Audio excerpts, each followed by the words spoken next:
I'm sorry, but do you have proof of pre-registration and financial verification? Douglas Fairbanks's condescending smile never wavered as he blocked Dr. Sasha Moreau from entering the auction floor, his orange polo shirt and navy blazer making him look like country club royalty. The midday sun poured through the venue's skylights, casting harsh shadows across the registration table where other bidders walked past unchallenged. His wife Margaret, resplendent in a flowing red dress, laughed softly from behind her clipboard. "Douglas, some people see our charity advertisements and think it's accessible to everyone." She emphasized the word like it tasted bitter. Dr. Moreau adjusted her professional green blazer over her black slacks, the patent leather folder in her hands containing authorization for a donation that dwarfed the Fairbanks family's annual income. The irony was devastating. The couple running a charity for underprivileged youth couldn't recognize privilege when it stood quietly before them, about to walk away with their organization's financial future. Welcome to Frost Folktales. This is where we tell the stories of those who were underestimated, dismissed, and targeted, yet chose courage over silence. If these stories move you, subscribe and be part of a community that refuses to let them fade into the background. Dr. Sasha Moreau walked into the San Francisco auction house with a calm confidence born from building a billion-dollar empire from scratch. The place shimmered under the afternoon California sun through the skylight as a marble floor was covered with tech gurus, old money families, venture capitalists, as everyone eagerly awaited the charity auction dinner. The cause was noble one, helping less privileged youth in underprivileged communities. This mission precisely mirrors the one that led Dr. Moreau to success and why she emptied her schedule to personally attend and offer a contribution that would change lives. Dressed professionally but not excessively so, she had on a tailored green blazer and perfectly pressed black slacks. Her natural hair was styled in an updo not begging for attention. The portfolio she held contained documentation that could erase this charity's financial problems in one night. But first, she has to get past Douglas Fairbanks, who seems to have appointed himself a gatekeeper to generosity. "Excuse me," Dr. Moreau said with measured politeness. "I believe there's been some confusion. I pre-registered for today's event." Her voice carried the calm authority of someone accustomed to boardrooms and billion-dollar negotiations, but Douglas Fairbanks seemed immune to such subtleties. He adjusted his navy blazer over his orange polo shirt, the combination making him look like he'd stepped off a yacht. "I'm sure you think you did, but we have very specific requirements for our donors." His eyes swept over her dismissively. "This isn't just any charity event. Our bidding starts in the tens of thousands." Margaret Fairbanks glided closer in her flowing red dress, her smile sharp as crystal. "Perhaps you're thinking of the community outreach dinner next month? That might be more suitable for your budget." She gestured vaguely toward the exit. "The YMCA hosts lovely events that don't require the same financial commitment." The natural light flooding the venue seemed to spotlight the moment, making the discrimination impossible to ignore. Just 10 feet away, a middle-aged white man in a rumpled suit walked directly onto the auction floor without anyone questioning his credentials. Behind him, an elderly woman with a designer purse sailed past the registration table with only a friendly wave from Margaret Fairbanks. Dr. Moreau watched this choreography of prejudice unfold, her expression remaining neutral despite the fire building in her chest. "I have my confirmation right here," she said, opening her leather portfolio to reveal perfectly organized documentation. "Dr. Sasha Moreau, I registered 3 weeks ago." Douglas Fairbanks barely glanced at the papers. Anyone can print registration forms from the internet these days. "Do you have bank statements? Credit verification? We need to ensure our donors can actually fulfill their bidding commitments." His tone suggested he was doing her a favor by preventing embarrassment. The fluorescent lights on the ceiling, mingling with the sunlight streaming in, created a brightness that seemed to illuminate the absurdity of the situation, almost like a theater stage. Dr. Moreau holding the documents for a $50 million donation, was receiving a lesson in financial responsibility from a man whose philanthropic endeavors had brought him to the brink of bankruptcy. "I assure you, Mr. Fairbanks, my financial situation is more than sufficient for your event," Dr. Moreau replied. His voice remained calm, yet beneath the silk fabric lay a steel-like hardness. Margaret Fairbanks laughed. Her laughter was the sound of laughing wind chimes worth thousands. "Sweetheart, I know they look sufficient to you, but we expect the average donation made tonight to be that of what most people earn in a year. It is serious business philanthropy and not collection plate of a church." The auction house manager, Lorraine Bennett, noted the fuss building nearby the entrance across the registration. She stepped close, professional smile slipping at the obvious double standards being applied. This venue, with its high ceilings and marble floors, has witnessed many exclusive events, but certainly not this blatant discrimination in broad daylight. "Is there a problem here?" Lorraine asked diplomatically, though her eyes showed she already understood exactly what kind of problem she was witnessing. "No problem at all," Douglas Fairbanks said smoothly. "Just ensuring everyone understands the nature of tonight's event. We want to avoid any uncomfortable situations during bidding." He turned back to Dr. Moreau with that patronizing smile. "Look, I'm trying to save you embarrassment. When the bidding starts at $25,000 for a simple dinner package, you don't want to be in over your head." Dr. Moreau's fingers tightened almost imperceptibly on her leather portfolio.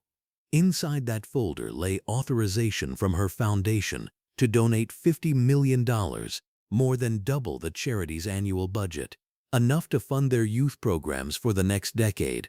But Douglas Fairbanks was so blinded by his assumptions that he couldn't see salvation standing patiently before him. "Perhaps," Dr. Moreau said carefully, "you could explain what specific documentation would satisfy your requirements.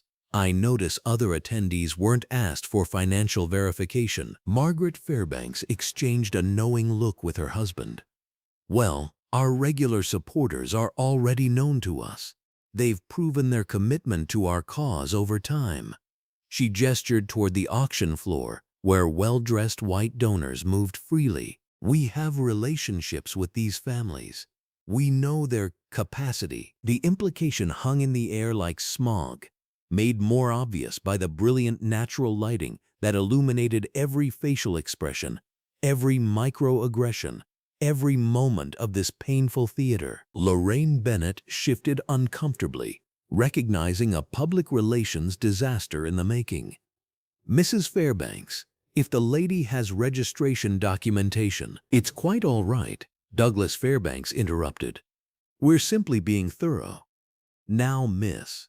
He paused, clearly having forgotten Dr. Moreau's name despite just hearing it. "Dr. Moreau," she supplied quietly. "Right.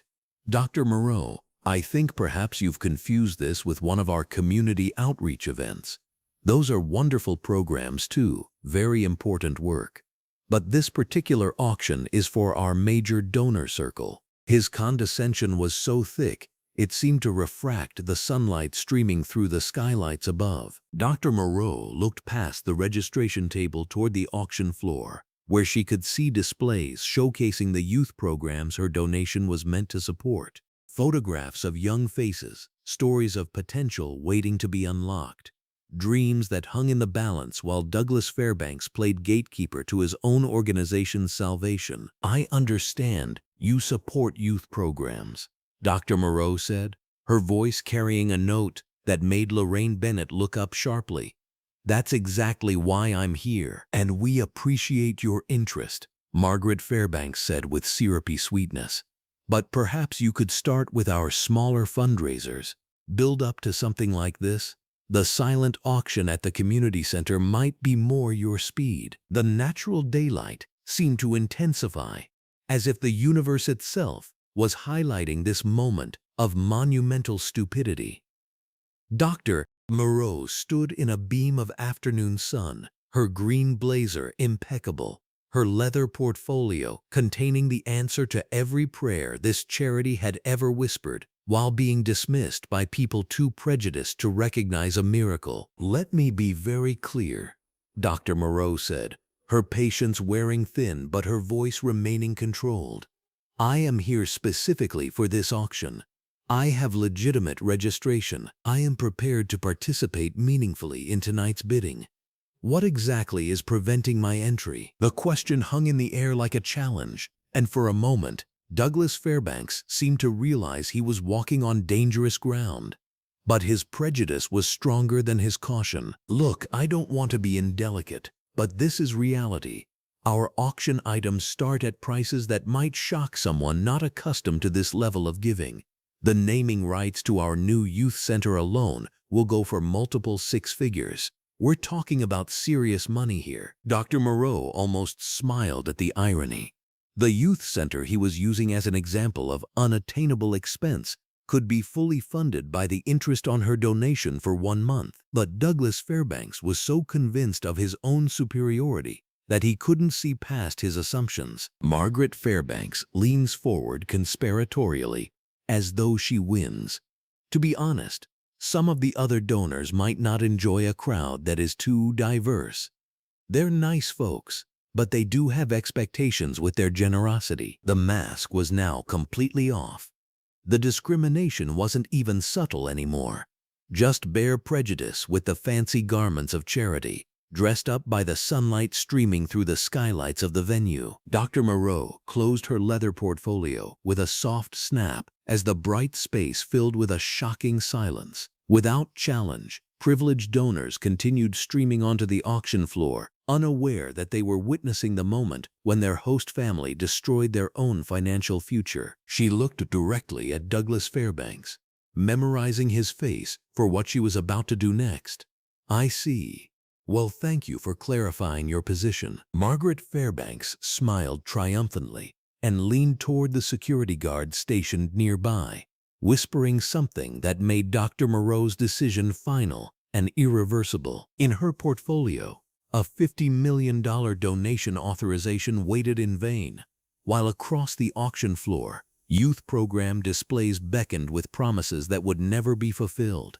Not by this charity anyway. The golden California sun continued streaming through the skylights, illuminating what would soon become the most expensive act of discrimination in the charity world's history. The sunlight coming through the auction house's skylights threw sharp shadows on the marble floor as Arthur Simmons walked reluctantly towards Sasha Moreau. The weight of his blue uniform increased with every step that the security guard took. His expression showed clear reluctance as his eyes drifted toward Margaret Fairbanks near the registration table, her arms crossed in front of her. The bright red color of her dress stood out against the white walls. Dr. Sasha Moreau straightened her green blazer as Arthur approached, with a leather folder pressed to her side. She felt the hush settling around her as other guests conversed and turned to look at her. "Ma'am," Arthur said, so barely it was inaudible to anyone other than her, "I've been asked to check if you are registered." He averted her gaze and she could see it on his face. He didn't want to be here when she replied. Before Dr. Sasha Moreau could say anything, Douglas Fairbanks appeared in a bright orange polo and a pressed navy blazer. He clapped loud in the reception area, and everyone looked at him. "Listen up, please," Douglas was saying.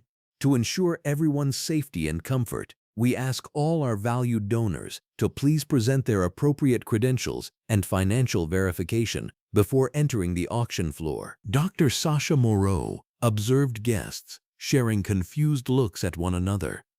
When Douglas made this announcement, she noticed that his gaze was directed solely at her the entire time he spoke. An elderly man with distinguished features and a blue jacket had been observing the action near the entrance for a time and was now shifting about. "Of course," Dr. Sasha Moreau said in a calm voice as she opened her leather folder to pull out her registration letters.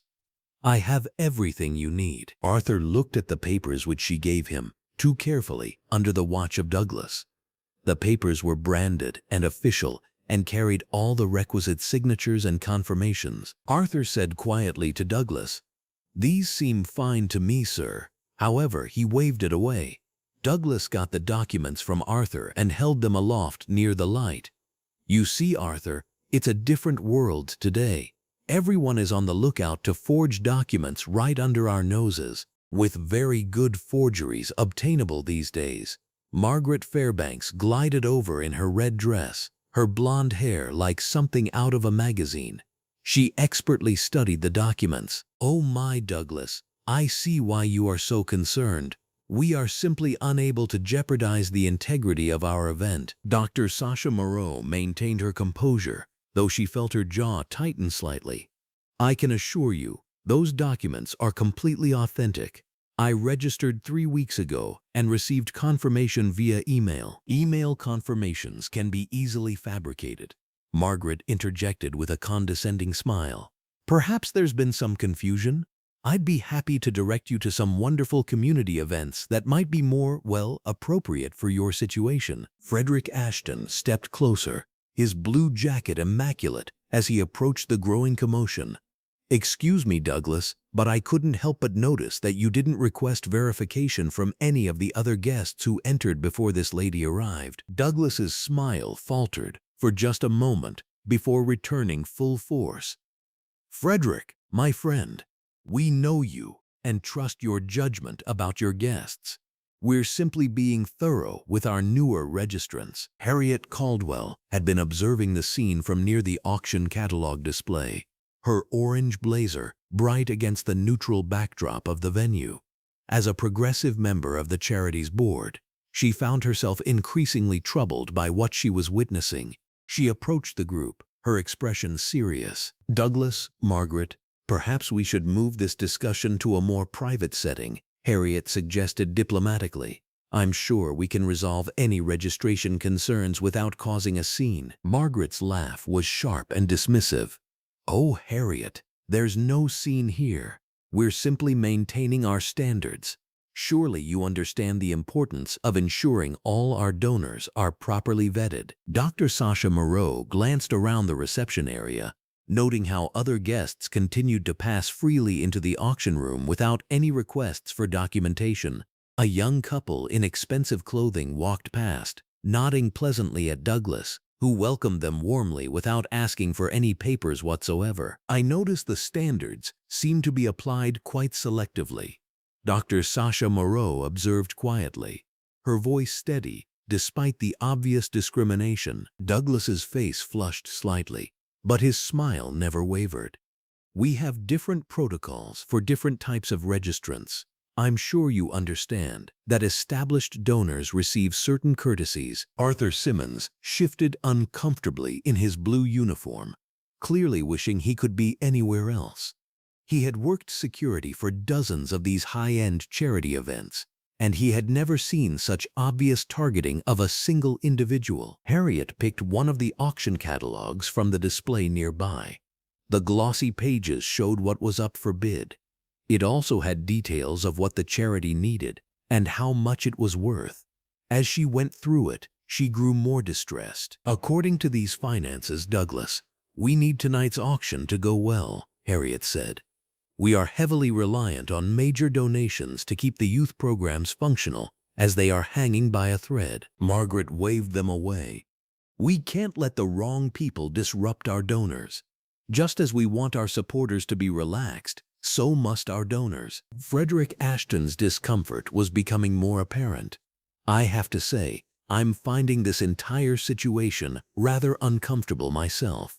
This lady appears to have proper documentation, and her conduct has been nothing but professional." Dr. Sasha Moreau felt her phone buzz in her jacket pocket. She glanced at the screen to see a message from Caroline Briggs, her assistant. "Transfer authorization ready for $50 million donation as discussed. Awaiting your confirmation to proceed." The irony was not lost on her as she looked up at Douglas and Margaret, who continued their discriminatory charade while remaining completely unaware of what their behavior was costing them. "Perhaps," Dr. Sasha Moreau said carefully, "we should call your event coordinator to verify my registration in your system. I'm sure that would clear up any confusion." Douglas and Margaret exchanged glances. and Dr. Sasha Moreau could see a flicker of uncertainty in their eyes. They had not expected her to remain so calm and reasonable in the face of their obvious attempts to exclude her. Lorraine Bennett, the auction house manager, had been watching the interaction from across the room while coordinating with catering staff. The tension in the reception area was becoming impossible to ignore, and she realized she needed to intervene before the situation escalated further. "Is everything all right over here?"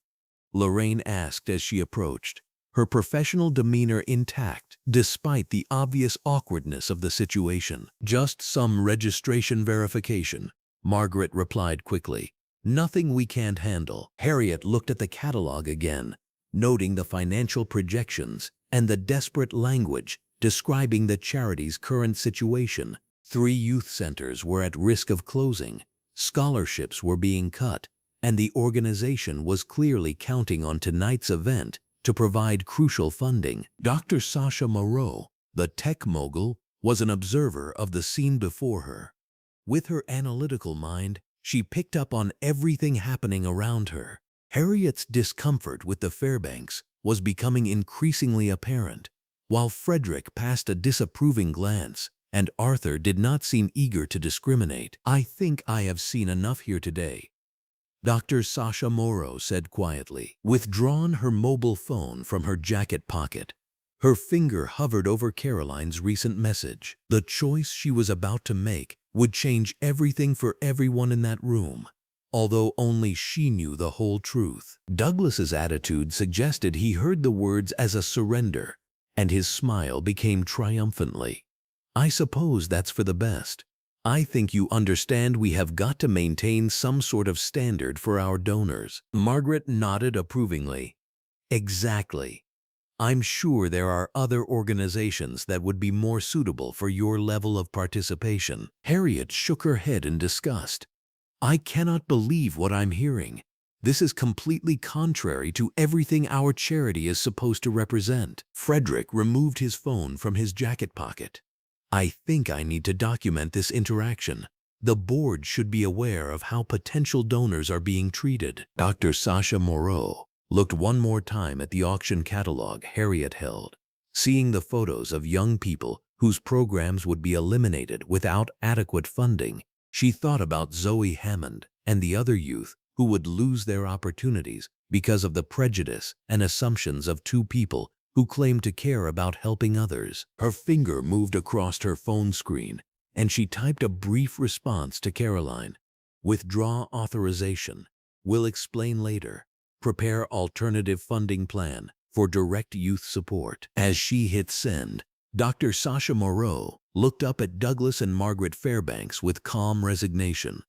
They had no idea what their assumptions and prejudice had just cost them, but they would understand soon enough. The decision was made, and there would be no going back. Harriet Caldwell stood near the window, her emerald green blouse catching the natural light as she turned to face Douglas Fairbanks, with barely contained frustration etched across her weathered features. "Douglas, we need to talk about what just happened out there," Harriet said, her voice carrying the weight of 30 years in nonprofit work. Her silver hair was pulled back in a tight bun, and her professional demeanor couldn't quite mask the moral outrage simmering beneath the surface. "What I witnessed was completely unacceptable." Douglas Fairbanks looked up from his position behind the executive desk, his orange polo shirt now slightly wrinkled from the stress of the afternoon's events. His navy blazer hung on the back of his leather chair, and his perfectly styled blonde hair showed the first signs of dishevelment. The fluorescent lights overhead mixed with the natural sunlight, illuminating the defensive expression that immediately crossed his face. "Harriet, I don't know what you think you saw, but we were simply maintaining our standards," Douglas replied, his tone dismissive as he shuffled through auction papers with exaggerated importance. "This event represents the pinnacle of philanthropic society in San Francisco. We can't just let anyone walk in off the street." Harriet stepped closer to the desk, her green blouse rustling softly as she moved. The afternoon light caught the fire in her eyes as she placed both hands firmly on the polished surface. "Anyone?"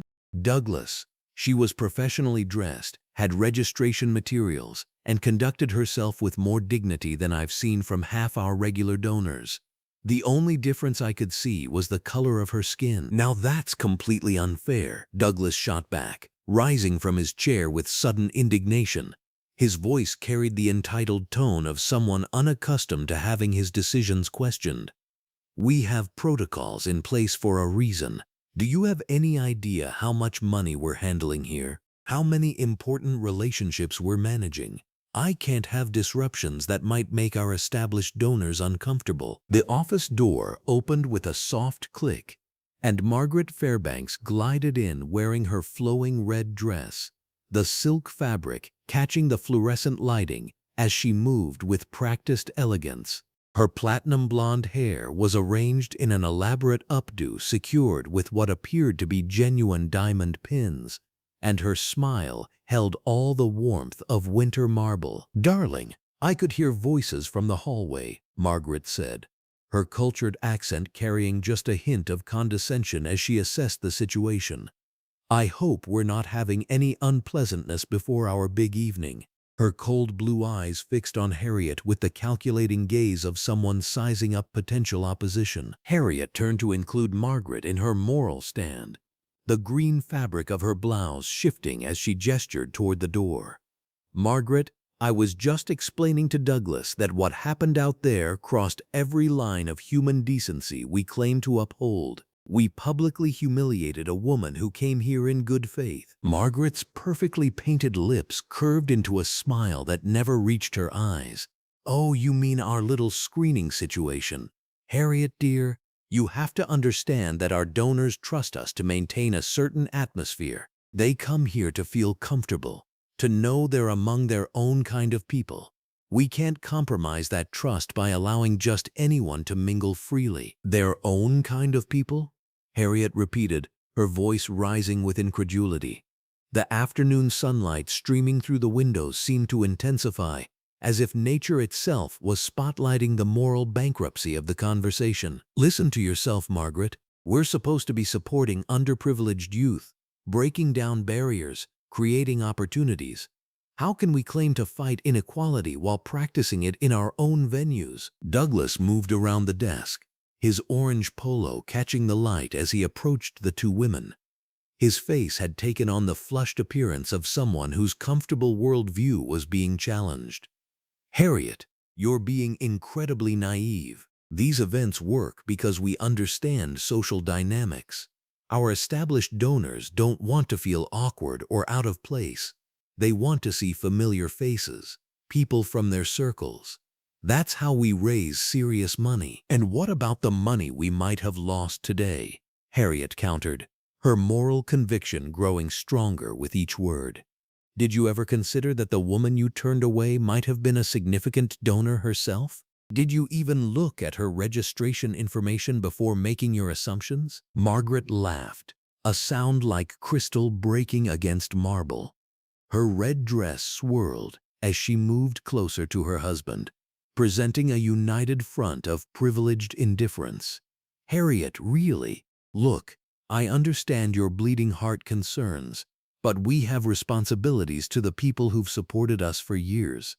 Our screening process isn't discrimination, it's quality control. We're protecting the comfort and expectations of donors who've proven their commitment to our cause." The conversation was interrupted by a soft knock on the office door. Lorraine Bennett, the auction house manager, entered with obvious reluctance. Her professional gray suit and nervous demeanor suggested she was the bearer of unwelcome news. The afternoon light from the windows cast her shadow across the conference table as she approached the group. "I'm sorry to interrupt," Lorraine began, her voice carefully measured, "but I felt you should know that several of our major donors have expressed concerns about the incident earlier. The Whitmans left early, and the Ashtons are asking questions about our policies. Mr. Frederick Ashton specifically mentioned being disturbed by what he witnessed." Douglas's face immediately darkened, and his hands clenched into fists at his sides. The fluorescent lights overhead seemed to highlight every line of tension in his features. Disturbed? What exactly did he say? We prevented a potential disruption that could have ruined the entire evening's atmosphere. Lorraine shifted uncomfortably, her professional instincts warring with her need to deliver accurate information. Mr. Ashton used the word appalling when describing the treatment of the woman at the entrance. He said it reminded him of exclusive clubs from the 1950s that he thought we'd moved beyond. The Whitmans didn't give specifics, but they mentioned feeling uncomfortable with the organization's apparent values. Margaret's composed mask slipped for just a moment, revealing a flash of genuine concern beneath her cultivated superiority. Her red dress seemed to shimmer as she moved closer to Lorraine, her voice taking on a sharper edge. Those are ridiculous overreactions. We maintained appropriate standards for a high-end charitable event. If some people can't understand the difference between discrimination and proper event management, that says more about their judgment than ours. Meanwhile, in the lobby beyond the glass doors of the administrative office, Dr. Sasha Moreau sat in one of the elegant waiting chairs, her green blazer and black slacks maintaining their professional appearance despite the afternoon's indignities. The natural lighting from the venue's skylights continued to illuminate the space around her, creating an almost serene atmosphere that contrasted sharply with the chaos her exclusion was creating behind closed doors. She watched with quiet interest as several young people moved through the lobby, their excited chatter and bright expressions marking them as beneficiaries of the youth programs the charity claimed to support.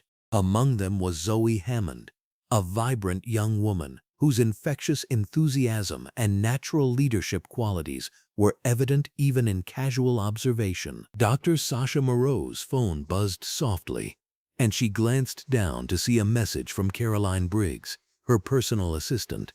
The text was brief but significant. Transfer authorization confirmed. $50 million ready for immediate deployment upon your approval. Board meeting moved to accommodate charity timeline.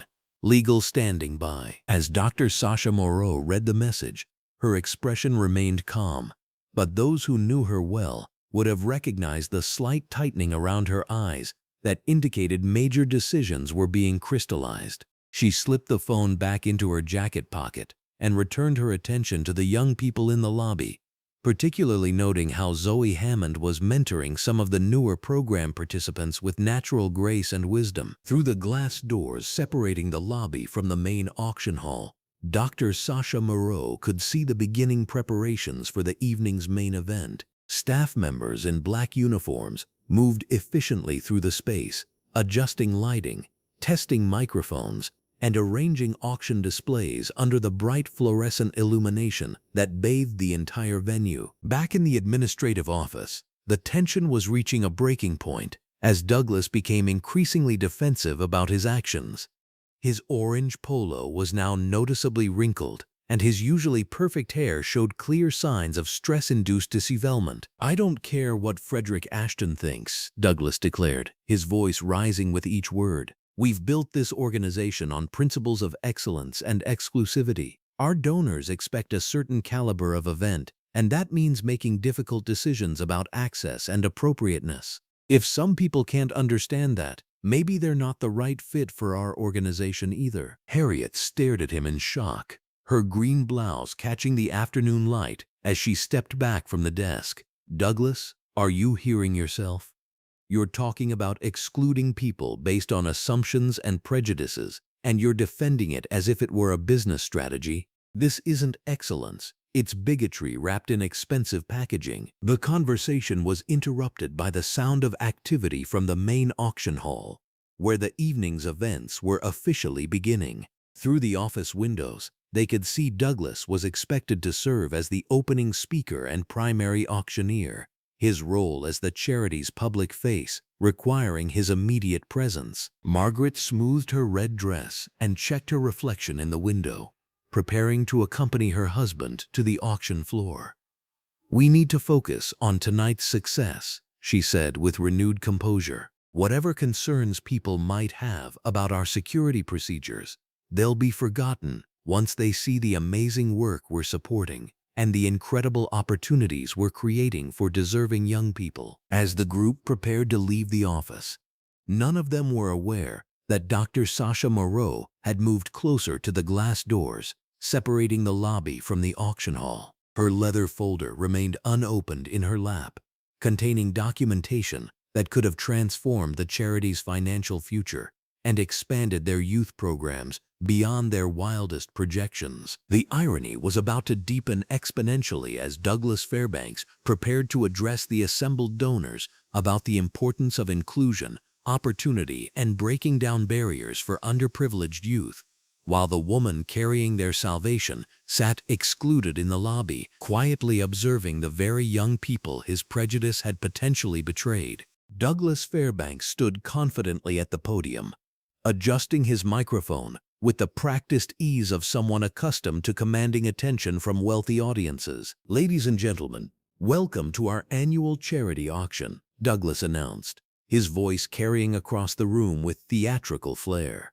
"Today we gather as a community of distinguished individuals committed to making a difference in young lives." Margaret Fairbanks glided between the tables in her flowing red dress, coordinating with staff members and ensuring every detail met her exacting standards.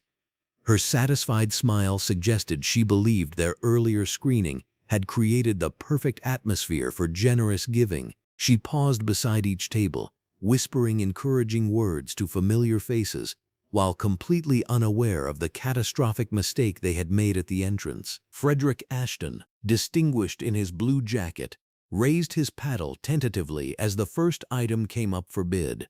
The opening piece, a signed basketball from a local team, started at $500. The bidding climbed slowly, reaching only $1,200 before settling with a wealthy tech executive who seemed more interested in the tax deduction than the cause itself. Harriet Caldwell shifted uncomfortably in her orange blazer, her eyes repeatedly drifting toward the glass doors separating the auction floor from the lobby. Through the transparent barrier, she could see Dr. Sasha Moreau sitting patiently, maintaining her dignified composure despite the humiliating treatment she had received. Something about the woman's calm confidence troubled Harriet deeply, suggesting there was much more to this story than Douglas and Margaret understood. "Our next item is a weekend getaway to Napa Valley, generously donated by the Morrison family," Douglas continued, his auctioneer persona in full effect. "Starting at $2,000, who will help us support these deserving young people." The bidding proceeded at a disappointingly sluggish pace, where previous years had seen enthusiastic competition driving prices well beyond estimated values. Today's crowd seemed hesitant, distracted. Several potential bidders checked their phones frequently, some quietly gathering their belongings and slipping toward the exits without explanation. Douglas forced his smile wider, determined to inject energy into the lackluster proceedings. "Come now, folks, we're building futures here, and I must say, it's wonderful to have kept our gathering intimate, ensuring we maintain the right atmosphere for generosity." The comment drew uncomfortable silence from several attendees. Frederick Ashton frowned deeply, remembering the scene at the entrance and feeling increasingly disturbed by the implications. A few other donors exchanged meaningful glances, their earlier enthusiasm cooling as they processed what they had witnessed. Lorraine Bennett approached the podium during a brief pause, her professional demeanor unable to hide her growing concern. "Douglas, I need to speak with you about the phone pledges," she whispered urgently. "We're receiving significantly fewer remote bids than projected." Douglas maintained his public smile while leaning toward her. "Economic uncertainty, surely. These times require careful spending decisions." "Perhaps, but several callers specifically mentioned concerns about reports circulating on social media regarding the event's management." Lorraine replied quietly, her worried expression reflecting the seriousness of the situation. Meanwhile, in the lobby bathed in the same brilliant natural light, Dr. Sasha Moreau sat reviewing documents Caroline Briggs had compiled about the youth program beneficiaries. Through the glass partition, She could observe Zoe Hammond and several other young people watching the auction proceedings with hopeful faces, completely unaware that their programs hung in financial jeopardy. Caroline's research notes painted a compelling picture of lives transformed through educational opportunities and mentorship programs. Zoe Hammond, a 19-year-old who had overcome homelessness to maintain honor roll status, represented exactly the kind of potential Dr. Sasha Moreau had built her fortune to support.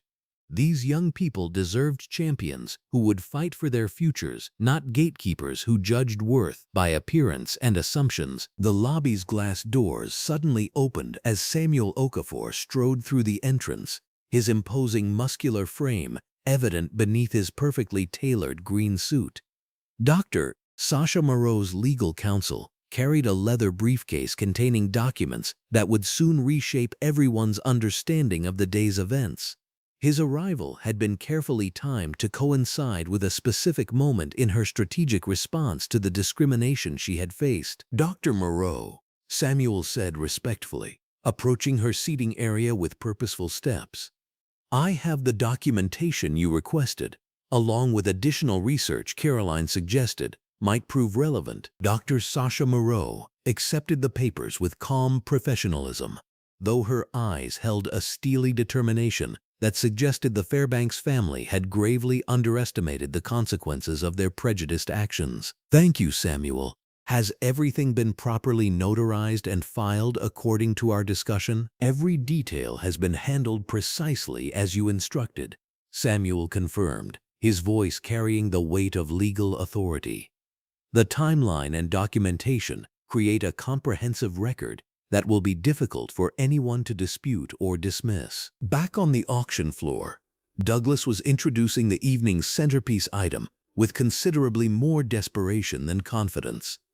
"Ladies and gentlemen, we now present the naming rights to our new youth center, a facility that will serve hundreds of young people annually. This extraordinary opportunity starts at $50,000. The response was devastatingly lukewarm. Frederick Ashton raised his paddle half-heartedly, followed by a tech entrepreneur who seemed more focused on her phone than the proceedings. The bidding stalled at $75,000, a fraction of what Douglas had projected for such a prestigious naming opportunity. Margaret Fairbanks watched the disappointing bidding with growing anxiety, though she maintained her practiced social smile. She approached Harriet Caldwell's table, leaning down to whisper confidentially, "I believe our screening process worked perfectly. We've maintained exactly the kind of refined atmosphere that encourages thoughtful giving rather than flashy competition." Harriet's discomfort deepened as she recognized the complete disconnect between Margaret's perception and the reality unfolding around them. "Margaret, I'm not certain that excluding potential donors based on assumptions about their capacity was wise strategy." "Nonsense," Margaret replied dismissively. "Experience has taught us that maintaining standards prevents disruptions that could discourage our established supporter base. Sometimes protection requires difficult decisions." The irony of Margaret's words would have been comedic if the stakes weren't so serious. Through the glass partition, Dr. Sasha Moreau was reviewing documents that represented more money than the charity typically raised in entire years. While Margaret congratulated herself on screening out disruptions, Douglas gaveled the youth center naming rights closed at $85,000, his frustration barely concealed behind his professional auctioneer facade. The total was less than half of their conservative projections, and the evening was proceeding toward financial disaster despite his increasingly desperate attempts at enthusiasm. "Surely we have more generous hearts in this distinguished gathering," Douglas announced, his voice carrying a slight edge of panic. "These young people are counting on our support to transform their futures." Several attendees shifted uncomfortably in their seats, the contradiction between Douglas's passionate words about helping youth and his earlier discriminatory actions creating cognitive dissonance that couldn't be ignored. Some donors began gathering their belongings, preparing to leave before the auction concluded. Lorraine Bennett returned to the podium with more troubling news. her expression grave as she approached Douglas during another brief intermission. "We're now significantly behind last year's totals, and I've received word that several major donors have left the building entirely." Douglas wiped perspiration from his forehead, his navy blazer no longer looking quite as commanding as it had at the evening start. "We'll make up the difference with the remaining items. Quality donors appreciate careful curation of the attendee list." In the lobby, Dr. Sasha Moreau closed the briefcase Samuel had delivered and reached for her phone. The call she was about to make would set in motion consequences that Douglas Fairbanks couldn't possibly imagine, transforming his discrimination from a moment of poor judgment into a catastrophic miscalculation that would define his organization's future. Caroline Briggs answered on the first ring, her voice professional and ready.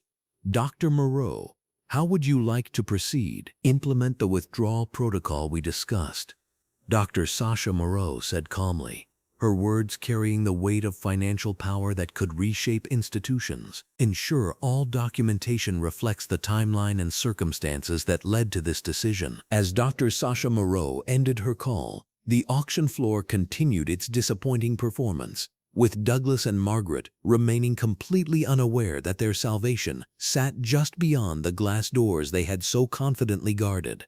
Their assumptions about who belonged in their exclusive gathering were about to collide with the devastating reality of what their prejudice had actually cost. The bright venue lighting illuminated every detail of the unfolding drama, ensuring nothing could remain hidden in shadows as the consequences of discrimination began their inevitable approach. The fluorescent lights overhead cast an unforgiving glare across the auction venue as Lorraine Bennett hurried through the crowd, her heels clicking against the polished marble floor.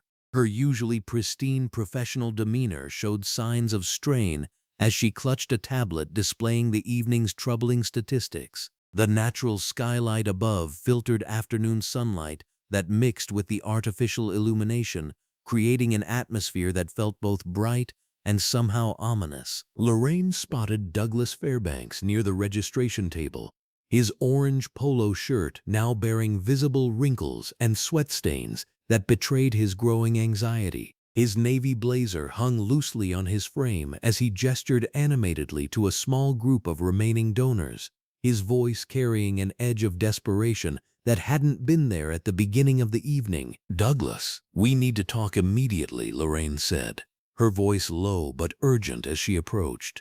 "Several major donors have left early. The Hendersons, the Morrison family, and the Blackwell Foundation representatives have all departed within the last 30 minutes. Douglas turned toward her, his face flushed with a combination of stress and indignation. "Left early? The auction isn't even finished yet. Where are they going?" Lorraine glanced around nervously before leaning closer. They cited concerns about the organization's values. Specifically, they mentioned witnessing discriminatory behavior during the entry process. "Douglas, they're talking about what happened earlier with that woman you turned away." "Discriminatory behavior?" Douglas's voice rose slightly before he caught himself and lowered it again. "We were maintaining our standards. We have a responsibility to our legitimate donors to ensure this event remains appropriate for their level of contribution." Margaret Fairbanks approached them, her red dress flowing elegantly as she moved through the crowd. Despite the sophisticated fabric and cut of her outfit, something about her appearance now seemed more ominous than elegant, like a warning flag signaling danger ahead. Her smile remained perfectly practiced, but her eyes held a hardness that spoke of someone determined to maintain control at any cost. "What's this about donors leaving?" Margaret asked, her tone carefully modulated to project confidence, while her fingers nervously adjusted her pearl necklace.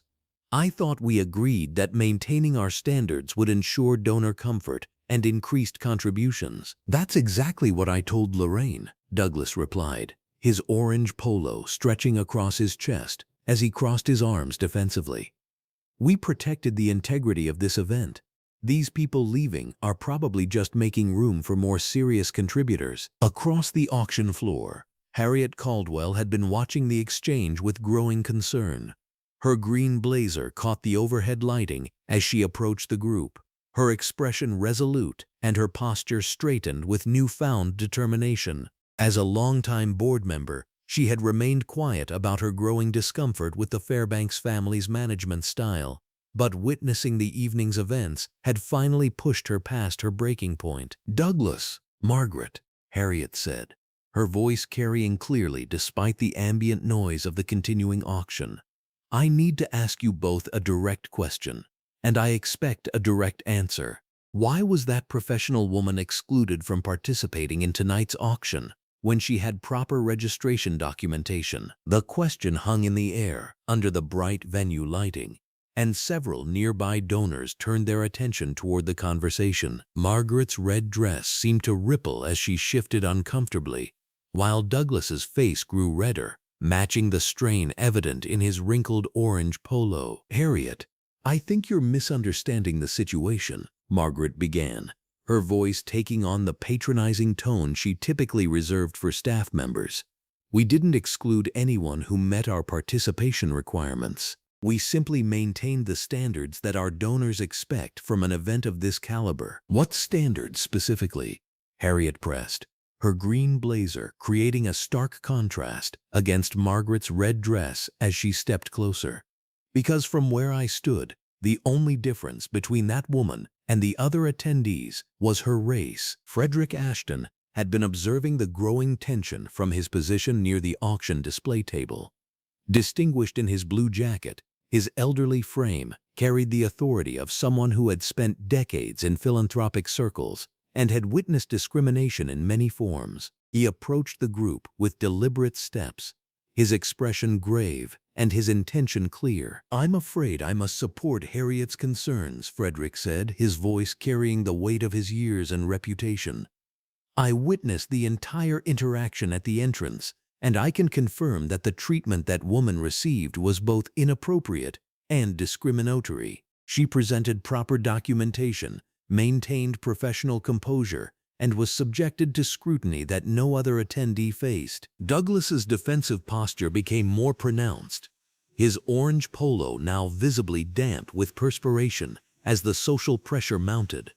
"Frederick, with all due respect, you may not have seen the full context of the situation. We have protocols in place to verify that all participants can meaningfully contribute to our cause." "Protocols?"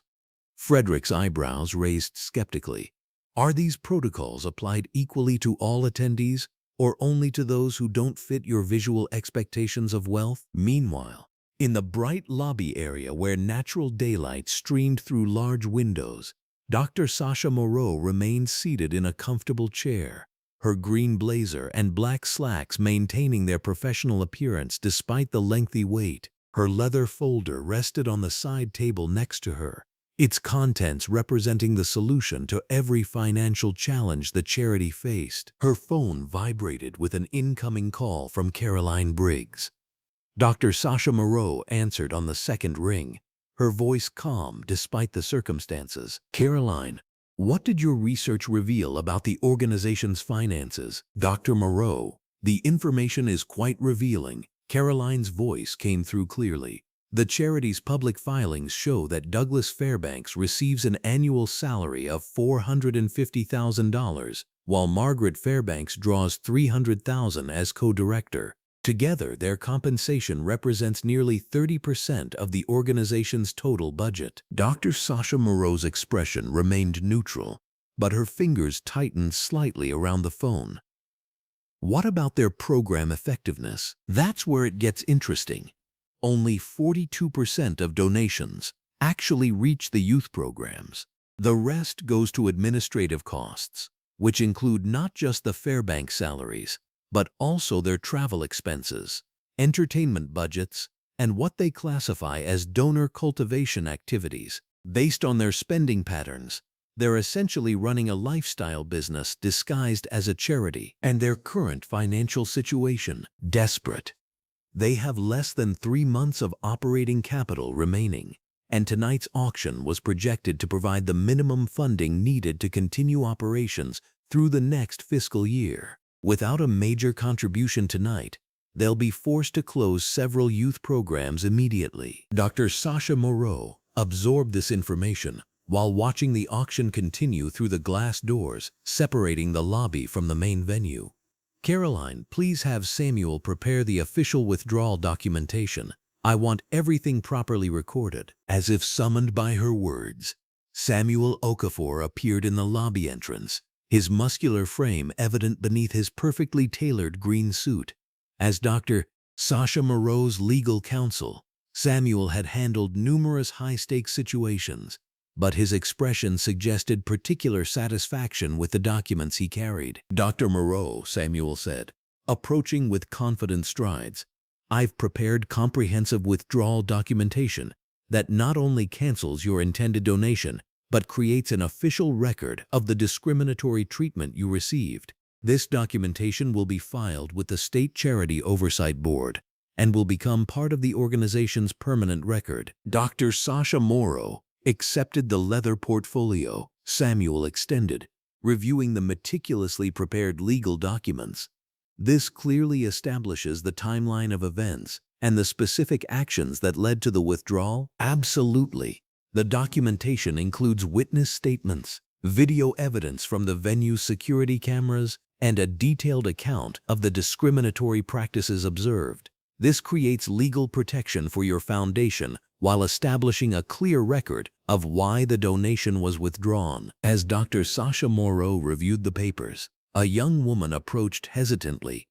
Zoe Hammond was 19 years old, wearing a simple but neat outfit consisting of a green blouse and black slacks that clearly represented her best professional attire. Her presence in the lobby was part of the charity's practice of having program beneficiaries available to share their stories with major donors. Excuse me, Zoe said softly. Are you waiting to participate in the auction? I noticed you've been here for a while, and I wanted to thank you for your patience and interest in our programs. Dr. Sasha Moreau looked up from the legal documents, her expression softening as she focused on the young woman.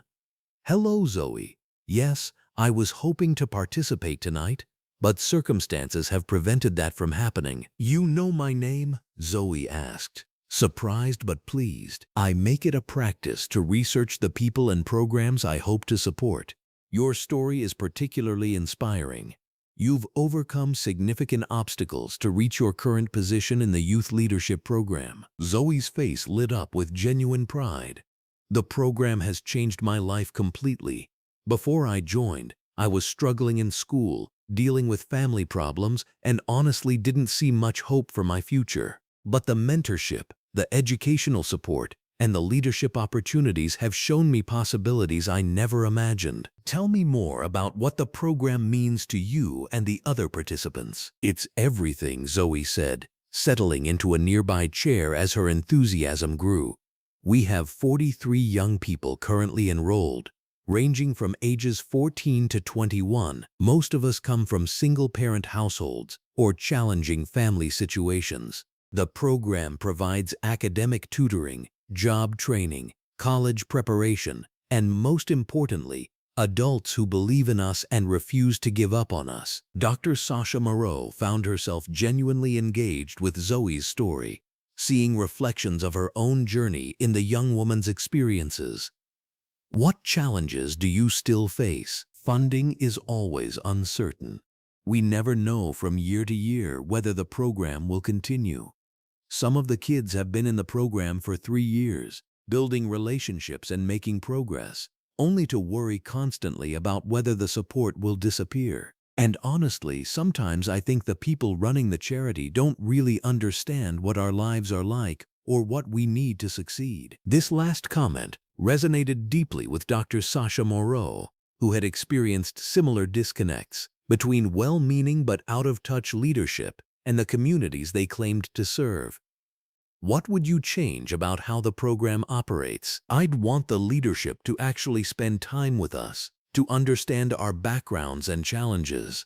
And I'd want more of the funding to go directly to programs instead of fancy events and high salaries. We don't need expensive galas. We need consistent support, quality mentorship, and opportunities to develop real skills. Samuel had been listening to the conversation with interest, recognizing the irony of Zoe's comments given what they knew about the charity's financial structure. Dr. Sasha Moreau caught his eye and nodded slightly, acknowledging the significance of what they were hearing. "Zoe, what would you think about a program that was designed and run by people who had overcome similar challenges themselves?" "That would be amazing," Zoe replied immediately. "I think people who have been where we are would understand what actually helps and what doesn't. They'd know the difference between what looks good to donors and what actually changes lives." Back in the main auction area, the bidding had resumed, but with noticeably less enthusiasm than earlier in the evening. Douglas Fairbanks stood at the podium, his orange polo now completely rumpled, and his navy blazer hanging unevenly as he attempted to generate excitement for the remaining auction items. "Our next item is a naming opportunity for our new computer lab," Douglas announced, his voice carrying forced enthusiasm that failed to mask his growing desperation. "This is a chance to leave a lasting legacy in the lives of young people who will use this technology to build their futures." The bidding started slowly, with half-hearted raises from the diminished crowd. Frederick Ashton, still distinguished in his blue jacket despite his obvious disapproval of the evening's events, made a modest bid more out of commitment to the youth than support for the organization's leadership. Harriet Caldwell, her purple blazer bright under the venue lighting, had positioned herself where she could observe both the auction and the continuing tension between the remaining board members and the Fairbanks family. Margaret Fairbanks maintained her position near the registration table, her red dress still elegant, but her expression increasingly strained as she watched the disappointing bidding results. "The computer lab naming rights are currently at $15,000, Douglas announced, his voice cracking slightly. "Surely we can do better for these deserving young people. Remember, this investment will impact lives for years to come." Lorraine Bennett approached the podium during a brief pause, leaning in to whisper updated totals to Douglas. Her professional composure was completely gone now, replaced by barely concealed panic as she realized the full scope of the evening's financial disaster. The auction totals were running nearly 60% below projections, and with the departure of several major donors, the remaining attendees seemed reluctant to increase their contributions. The combination of the discriminatory incident, the social media attention it was generating, and the general discomfort with the Fairbanks family's behavior had created a perfect storm of reputational damage. Douglas received Lorraine's whispered update with visible shock, his face draining of color as the implications became clear. Without major contributions tonight, the charity would face immediate program cuts and potential organizational collapse within months. In the lobby, Dr. Sasha Moreau had finished reviewing the withdrawal documentation and signed the necessary papers with Samuel. The legal record was now complete, establishing beyond question that her $50 million intended donation had been withdrawn due to discriminatory treatment. "Zoe," Dr. Sasha Moreau said, "I want you to know that regardless of what happens with this organization, there are people who care about you and the other program participants. Sometimes when one door closes, it opens opportunities for something better." "Thank you," Zoe replied, though she couldn't fully understand the significance of the moment. "It means a lot that you took the time to listen to my story, even though you weren't able to participate in the auction." Samuel gathered the signed documents, creating multiple copies for various legal and regulatory purposes. The withdrawal was now officially documented, complete with a detailed account of discriminatory practices that would become part of the charity's permanent record with state oversight agencies. As the auction continued with increasingly disappointing results, the full consequences of Douglas and Margaret Fairbanks' prejudice were becoming undeniably clear. Their assumption about Dr. Sasha Moreau's financial capacity had cost them not just the largest donation in their organization's history, but had triggered a cascade of reputational damage that would prove impossible to repair. The foundation was cracking, and the collapse was accelerating with each passing moment. The evening shadows began creeping across the auction venue floor, mixing with the overhead fluorescent lighting and natural skylight that had illuminated the day's discrimination. What had started as Douglas Fairbanks' carefully controlled charity event was now spiraling beyond his grasp, each passing hour bringing new consequences for his prejudiced actions. In the venue's side conference room, Harriet Caldwell stood before the charity's emergency board meeting, her orange blazer catching the bright overhead lights as she demanded accountability from her fellow board members. Her voice carried the weight of moral authority as she addressed the 7 assembled trustees, each one uncomfortably aware that their organization's reputation was crumbling in real time. "We cannot ignore what happened here today," Harriet declared, her hands gesturing emphatically. "Douglas's behavior toward that woman was inexcusable, and now it's all over social media. We're getting calls from donors, questions from reporters, and frankly, I'm embarrassed to be associated with this organization." Board member Thomas Reynolds, an elderly man in a blue jacket, shifted uncomfortably in his chair.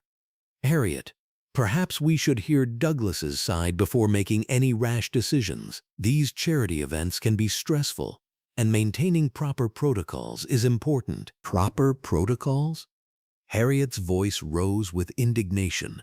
"Thomas, did you see how every white donor walked through those doors without question while that one black woman was subjected to interrogation and humiliation? That wasn't protocol. That was prejudice, plain and simple." Another board member, Patricia Wells, wearing a conservative green blouse, nodded reluctantly. "I've been getting messages all evening. The Harrison Foundation is reconsidering their partnership. The Mitchell Trust wants a formal explanation. This is becoming a public relations nightmare." Meanwhile, in the main auction hall, Margaret Fairbanks moved through the remaining crowd, her flowing red dress swaying as she continued her damage control efforts, completely blind to the exodus of donors that had been quietly occurring throughout the evening. She approached small groups of attendees with forced smiles and deflecting comments, her diamond jewelry catching the venue's bright lighting as she gestured dismissively. "I'm so glad we maintained our standards tonight," Margaret whispered to a group of longtime supporters, her voice carrying that particular tone of wealthy entitlement. "You know how these events can attract all sorts of people.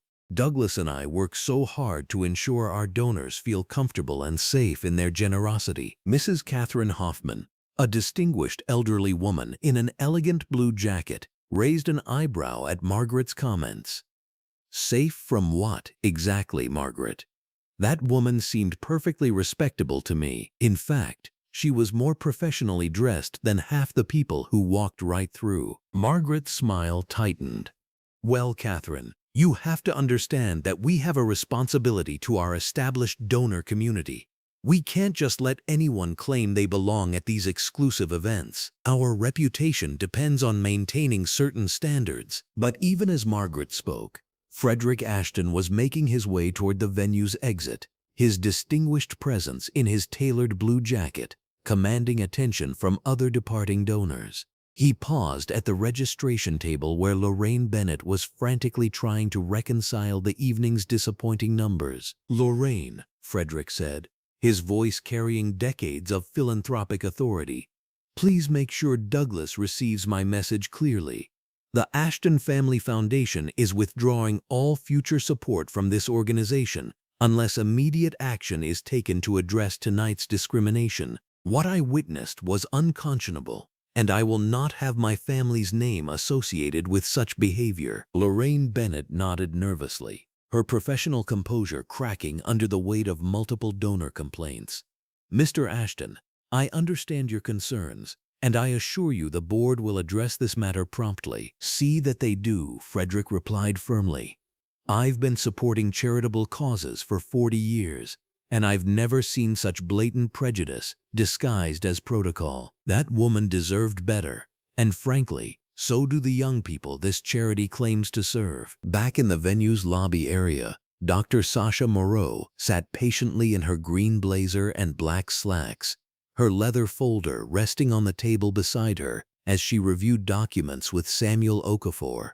Her legal counsel's muscular frame was evident even in his perfectly tailored green suit, his presence commanding respect as he confirmed the completion of their legal documentation. "Everything is finalized," Samuel said, his deep voice carrying quiet authority. "The withdrawal papers are properly executed. The discrimination is fully documented, and all timestamps are recorded. If they had accepted your donation, it would have been processed within hours. Now it's permanently off the table." Dr. Sasha Moreau nodded thoughtfully, her composure unchanged despite the hours of humiliation she had endured. "And the alternative foundation structure we discussed? Already in motion," Samuel confirmed. "Caroline has identified the key program beneficiaries, and we can have the new Youth Empowerment Initiative operational within 60 days. These young people won't suffer because of Douglas Fairbanks' prejudice." As if summoned by their conversation, Caroline Briggs arrived with her tablet and research files, her efficient professionalism evident as she approached her employer. "Dr. Moreau, I've discovered something significant. The charity's financial projections specifically included your anticipated contribution. Based on your registration information, they calculated your potential donation at approximately $50 million and built their entire program expansion around that assumption." Dr. Sasha Moreau's eyebrows raised slightly. "They counted on money from someone they refused to let participate?" "Exactly," Caroline continued, her fingers scrolling through financial documents.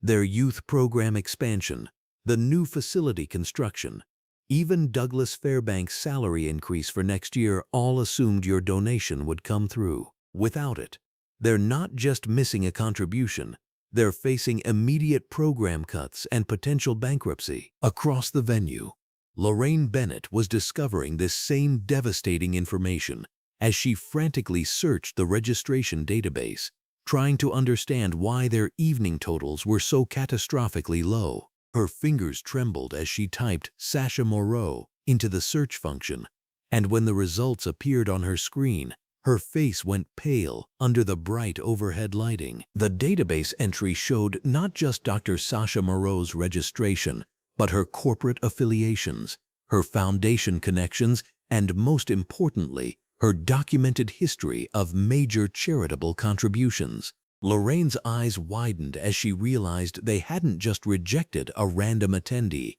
They had rejected one of the nation's most prominent philanthropists. "Oh my God," Lorraine whispered to herself, her hands shaking as she reached for her phone to call Douglas Fairbanks immediately. Meanwhile, on the auction floor, Douglas Fairbanks was delivering his closing remarks to the disappointingly sparse crowd that remained. His orange polo shirt was now wrinkled and sweat-stained, his navy blazer hanging awkwardly as he struggled to project enthusiasm about results that fell devastatingly short of their needs. "Ladies and gentlemen," Douglas announced, his voice carrying forced cheerfulness, "while tonight's totals may seem modest, remember that every dollar goes directly to supporting our community's most vulnerable young people. Together, we've raised enough to maintain our basic operations and continue serving these deserving children." But even as Douglas spoke, Zoe Hammond and several other program beneficiaries sat in the back rows, their worried expressions revealing they understood the implications of the poor auction results. Zoe, a bright 18-year-old who had overcome homelessness through the charity's programs, whispered to her mentor about her fears for the scholarship program that was supposed to fund her college education. "Ms. Rodriguez, what happens if they can't continue the scholarship program?" Zoe asked quietly. "I've already been accepted to engineering school, but I can't afford it without the charity's support." Her mentor, Maria Rodriguez, tried to offer reassuring words while privately sharing Zoe's concerns. The evening's results wouldn't cover the existing scholarships, much less expand programs as promised. Douglas concluded his remarks with increasingly desperate appeals for additional support, seemingly unaware that his discriminatory actions had already sealed his organization's fate. "We know that with your continued partnership, We can overcome any challenges and build an even stronger future for these remarkable young people who depend on us." As the sparse applause died down and the remaining attendees began gathering their belongings, Harriet Caldwell emerged from the board meeting with determination written across her face. Her orange blazer seemed to glow under the venue lighting as she made her way toward the lobby, having finally convinced her fellow board members that immediate action was necessary. But as Harriet approached the lobby area where Dr. Sasha Moreau had spent the entire evening in forced exile, recognition suddenly dawned in her eyes. She stopped mid-stride, her mouth opening slightly as she realized she was looking at Dr. Sasha Moreau, the tech billionaire whose face had graced the covers of Business Weekly and Forbes magazine. "Oh my God," Harriet breathed, her voice barely audible, as the full magnitude of Douglas Fairbanks' catastrophic error crashed over her like a wave. She stood frozen, understanding that they hadn't just discriminated against a charitable donor. They had rejected the woman whose generosity could have transformed their entire organization and secured the futures of hundreds of young people. The reckoning was no longer approaching. It had arrived, and there would be no escape from the consequences of prejudice disguised as protocol. The tension in the auction venue had reached a breaking point. Under the bright fluorescent lighting mixed with natural daylight streaming through the skylights, Harriet Caldwell stood at the center of the main hall, her green blazer catching the light as she prepared to address the remaining attendees. Her hands trembled slightly, but her voice carried the weight of moral conviction that had been building throughout the evening. "Ladies and gentlemen, I need your attention," Harriet announced, her voice cutting through the disappointed murmurs of donors discussing the auction's poor results. The remaining crowd, perhaps 50 people scattered throughout the elegant venue, turned toward her with curiosity. Douglas Fairbanks, his orange polo shirt now wrinkled and stained with perspiration, looked up from his desperate calculations with irritation. "Harriet, this isn't the time for speeches," Douglas called out, his navy blazer hanging loosely on his shoulders as stress had visibly diminished his commanding presence. "We need to focus on damage control and follow-up pledges." But Harriet Caldwell had reached her limit with the Fairbanks family's behavior. She had watched the discrimination unfold, witnessed the exodus of major donors, and now understood the catastrophic error they had made. Her purple's blazer seemed to symbolize the growth of her courage as she continued speaking. "There's someone I need to properly introduce to all of you," Harriet said, her voice growing stronger. "Someone who has been sitting in our lobby all evening because she was denied entry to this auction based on nothing more than prejudice and assumptions." The venue fell into an uncomfortable silence. Margaret Fairbanks, still elegant in her red dress despite the evening's disasters, shot her husband a worried glance. Frederick Ashton, distinguished in his blue jacket, leaned forward with interest, remembering the disturbing scene he had witnessed earlier. Harriet gestured toward the lobby where Dr. Sasha Moreau sat with quiet dignity, her professional green blazer and black slacks maintaining their crisp appearance despite hours of waiting. "I'd like you all to meet Dr. Sasha Moreau, founder and CEO of Moreau Technologies, one of the fastest-growing tech companies in the world, and creator of the Moreau Foundation, which has donated over $200 million to educational and youth empowerment programs across the country." The silence that followed was deafening. Even the catering staff paused their cleanup as the weight of Harriet's words settled over the room. Douglas Fairbanks' face went pale, his mouth opening and closing wordlessly as the magnitude of his error began to dawn on him. Dr. Sasha Moreau rose gracefully from her chair in the lobby, her leather folder still clutched in her hand as she walked toward the main hall. Her footsteps echoed in the absolute quiet, each step measured and dignified. When she reached the center of the room, she looked around at the faces staring at her with growing recognition and horror. "Good evening," Dr. Sasha Moreau said, her voice calm and controlled despite the circumstances. "I came here tonight with a simple intention: to contribute to a cause I believed in. I had hoped to make a donation to support youth programs that provide opportunities for young people who face the same barriers I once did. Samuel Okafor, Dr. Sasha Moreau's legal counsel, chose that moment to enter the venue. His imposing presence was evident even in his perfectly tailored green suit, his muscular frame commanding attention as he carried a leather briefcase filled with documents. He moved to stand beside Dr. Sasha Moreau, his presence adding weight to the unfolding revelation. The donation I intended to make tonight, Dr. Sasha Moreau continued, opening her leather folder for the first time that evening, was $50 million. This amount represents more than this charity's entire annual budget and would have funded youth programs for the next decade. A collective gasp went through the remaining attendees. Lorraine Bennett, the auction house manager, covered her mouth with her hands as she realized the catastrophic scope of the evening's discrimination. Frederick Ashton shook his head in disgust, his blue jacket rustling as he turned to stare at Douglas Fairbanks with unconcealed contempt. Douglas Fairbanks finally found his voice, stumbling forward with his hands outstretched in a gesture of desperate appeal.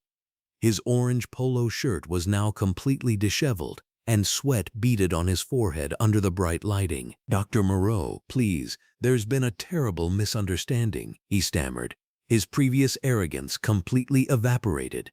"I had no idea who you were.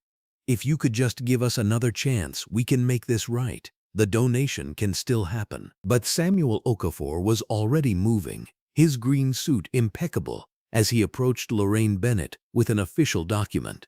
"Ms. Bennett, I need you to witness and sign this official withdrawal of Dr. Moreau's intended donation. This document records the discriminatory treatment that prevented her from participating in your auction, along with the resulting financial consequences for your organization." Lorraine Bennett's hands shook as she accepted the papers, her eyes scanning the legal language that spelled out exactly what the charity had lost through prejudice. The document was comprehensive, detailing every instance of discrimination from the moment Dr. Sasha Moreau had arrived at the venue. Margaret Fairbanks, who had maintained her haughty demeanor throughout the evening, finally seemed to grasp the reality of their situation. Her red dress, which had seemed so elegant earlier, now appeared almost garish under the fluorescent lights as she stood frozen in stunned silence. "This can't be happening," Margaret whispered, her voice barely audible. "We were protecting our donors, maintaining our standards." Dr. Sasha Moreau turned to face Margaret directly, her expression remaining composed, but her words cutting deep. "Your standards, Mrs. Fairbanks, prevented $50 million from reaching the young people who desperately need support. Your assumptions about my worthiness cost hundreds of children their futures." Frederick Ashton stood up abruptly, his blue jacket straightening as he prepared to leave. "I've seen enough," he announced to the room. "I'm withdrawing all future support from this organization. What happened here tonight is inexcusable, and I won't be associated with such blatant discrimination." His words triggered a cascade of similar announcements. Other major donors began standing, expressing their outrage and their intention to withdraw support. The charity's social network, built over decades, was crumbling in real time as the consequences of prejudice rippled through their donor base. Caroline Briggs, Dr. Sasha Moreau's assistant, arrived at that moment with a small group of journalists and photographers who had caught wind of the story through social media posts from disgusted attendees. Their cameras immediately began capturing the scene, documenting the aftermath of discrimination for tomorrow's headlines. "Dr. Moreau," one journalist called out, "can you comment on what happened here tonight?" Dr. Sasha Moreau nodded gracefully, her professional demeanor intact even as cameras flashed around her.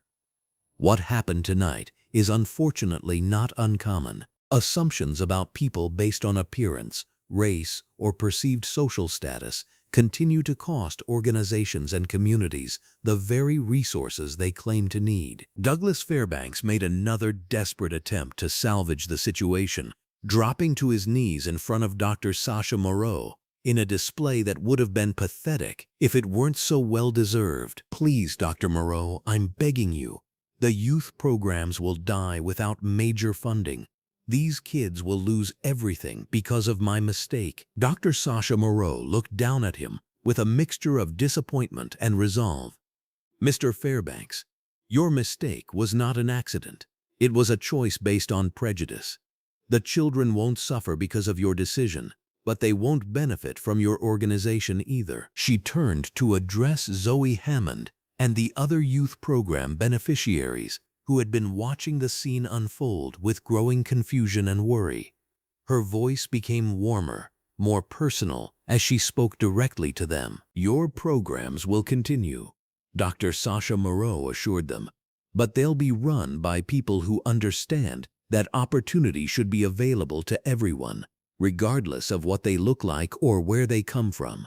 The Moreau Foundation will establish new youth centers that serve 3 times as many young people as this charity ever could. Zoe Hammond stepped forward, her eyes bright with hope and curiosity. Dr. Moreau, why are you doing this? Why help us after what they did to you? Dr. Sasha Moreau smiled, the first genuine smile she had displayed all evening. Because 25 years ago, I was just like you. I was a young black woman with big dreams and bigger obstacles. I was turned away from opportunities, told I didn't belong, made to feel like my ambitions were unrealistic. The room listened in rapt attention as Dr. Sasha Moreau continued her story, her voice carrying the weight of experience and triumph. I started Moreau Technologies in my garage, after being rejected by dozens of investors who couldn't see past their preconceptions. They told me the tech industry wasn't for someone like me. They were wrong. Caroline Briggs stepped forward with additional documentation, her professional efficiency evident as she handed papers to Samuel Okafor. The Foundation's board approved the Alternative Youth Center proposal an hour ago, she announced. Construction can begin next month. The journalist scribbled notes frantically, recognizing the human interest angle that would make this story resonate far beyond the charity world. This wasn't just about a failed auction. It was about the ongoing cost of discrimination and the power of perseverance. Dr. Sasha Moreau addressed the room one final time, her green blazer and black slacks still immaculate despite the evening's emotional toll. Prejudice doesn't just hurt its immediate victims, it deprives entire communities of resources, innovation, and progress. Tonight, discrimination cost one organization $50 million and cost hundreds of young people their programs. But it also revealed where those resources can do the most good. Douglas Fairbanks remained on his knees, the reality of his organization's collapse finally sinking in.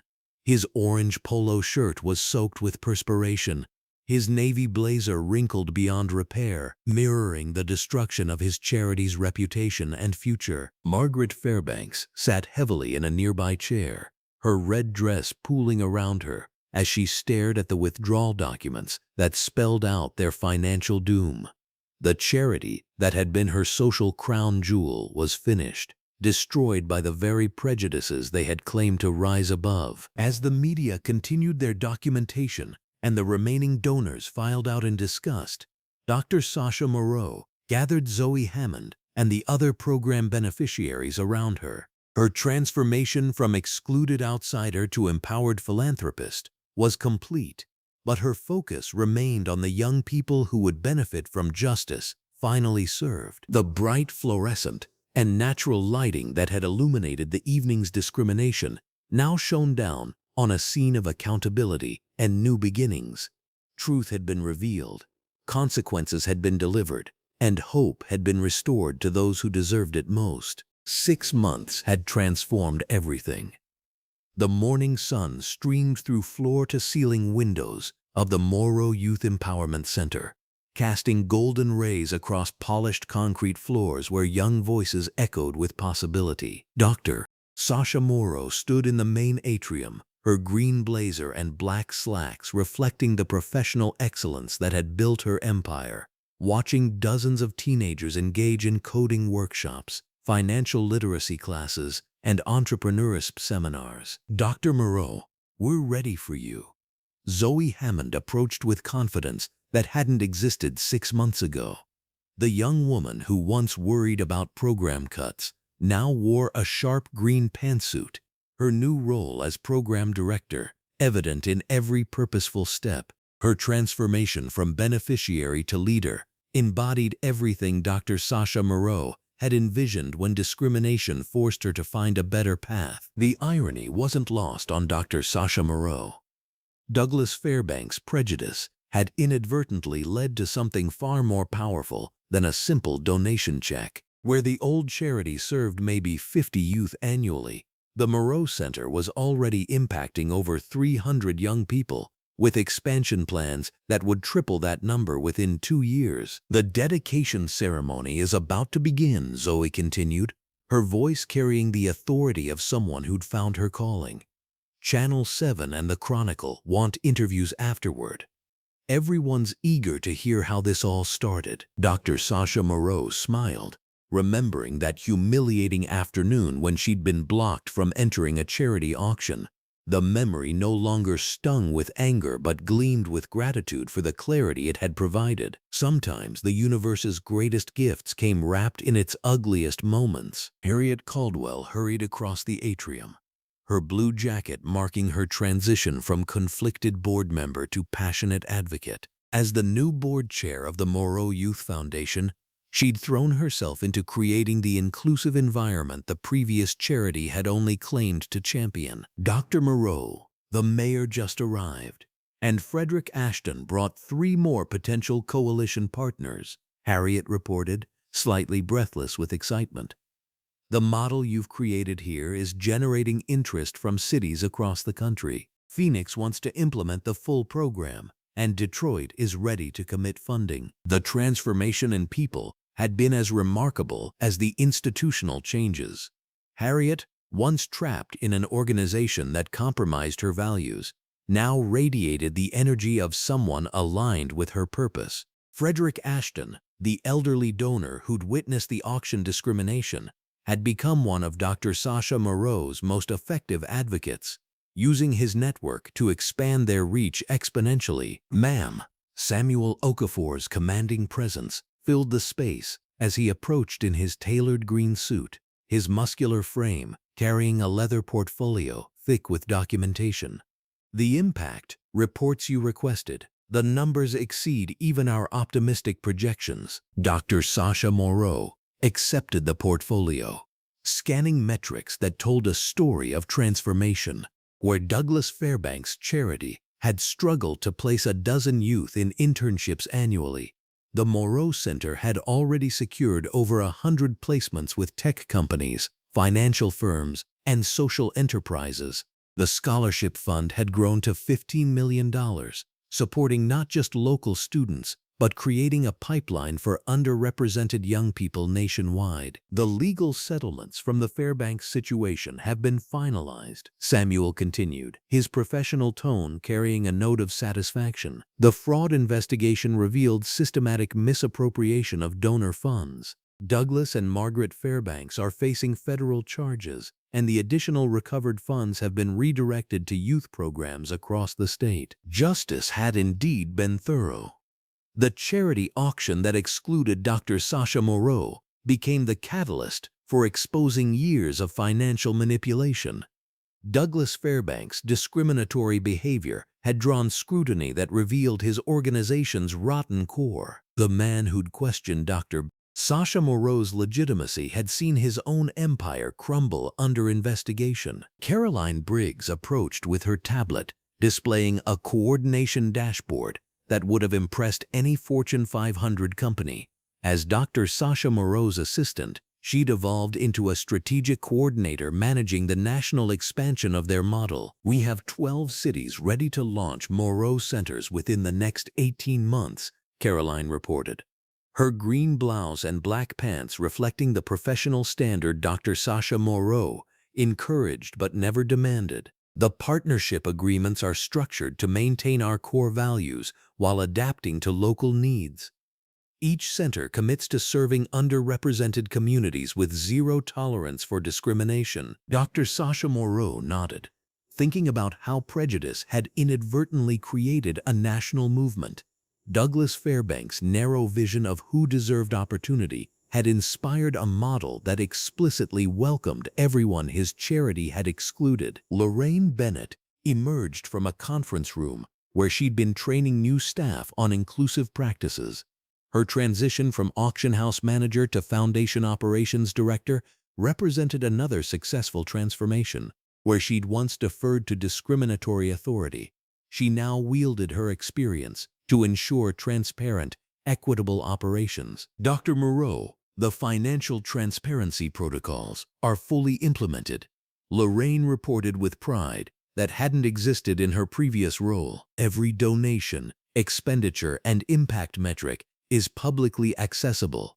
We've created the accountability standard that sector desperately needed. The contrast with Douglas Fairbanks' secretive operations couldn't have been starker, where his charity had hidden its financial mismanagement behind exclusive galas and private meetings.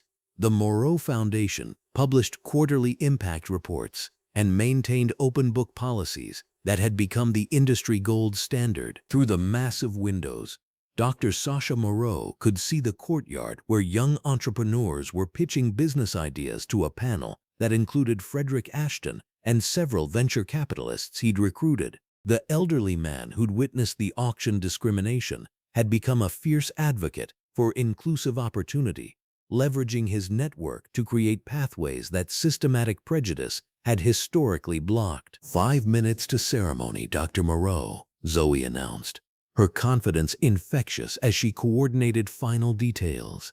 The youth speakers are ready, and honestly, their stories are going to move people to tears. What you've built here isn't just a program, it's a revolution. Dr. Sasha Moreau walked toward the main auditorium, passing walls lined with photos documenting the center's first 6 months. Images showed young people of every background engaged in coding boot camps, presenting business plans, and celebrating scholarship awards. The diversity that Douglas Fairbanks had tried to exclude now filled every frame with vibrant possibility. The auditorium buzzed with energy as 300 attendees settled into seats.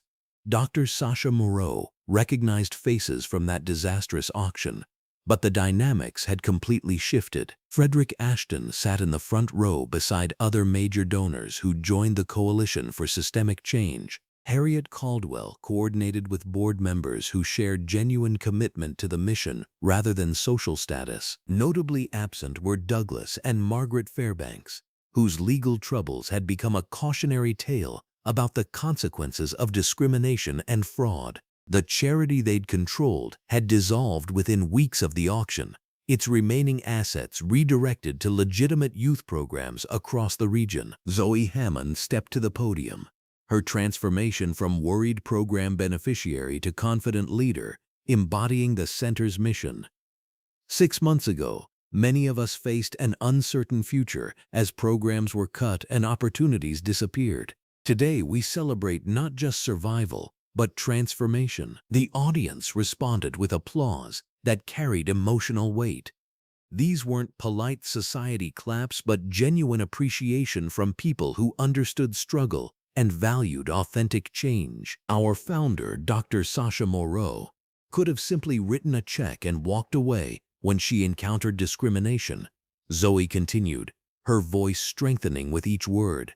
Instead, she chose to build something better. The prejudice that tried to exclude her became the catalyst for including hundreds of young people who might otherwise be forgotten. Dr. Sasha Moreau rose and approached the podium, looking out at faces that represented the community Douglas Fairbanks had deemed unworthy of charity. Young people of every ethnicity and background filled the seats, their presence a powerful rebuke to the exclusionary vision that had once blocked progress. 6 months ago, I attended a charity auction with a simple goal, Dr. Sasha Moreau began, her voice carrying across the silent auditorium.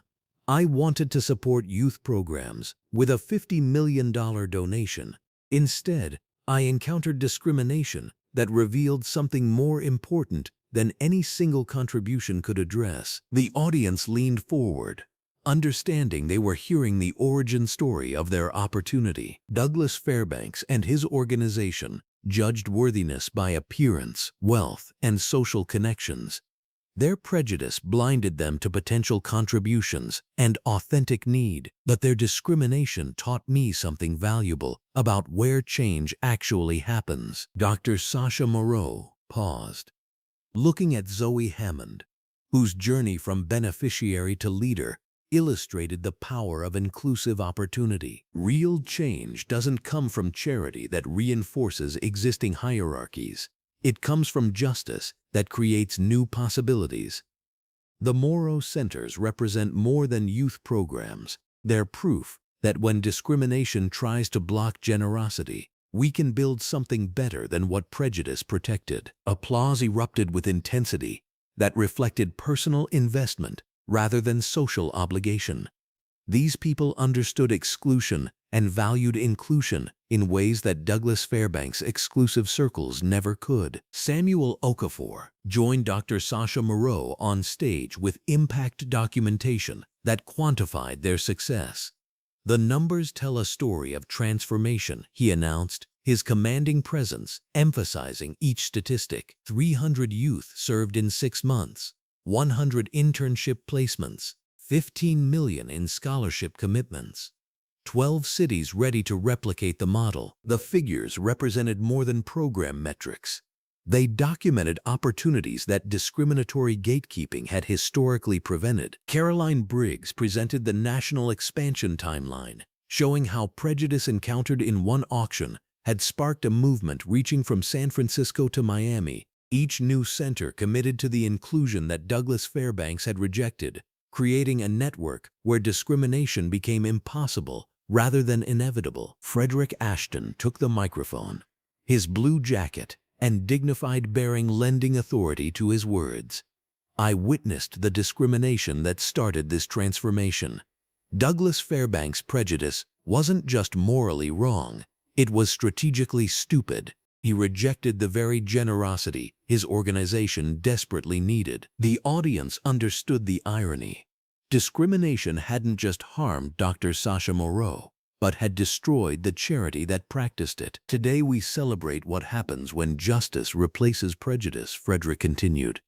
"The Moreau Centers serve more youth, create more opportunities, and generate more sustainable change than the discriminatory model ever could. Inclusion isn't just morally superior, it's more effective." Dr. Sasha Moreau returned to the podium for closing remarks, looking out at faces that represented the future Douglas Fairbanks had tried to prevent. 6 months ago, discrimination tried to block $50 million from reaching young people who needed opportunity.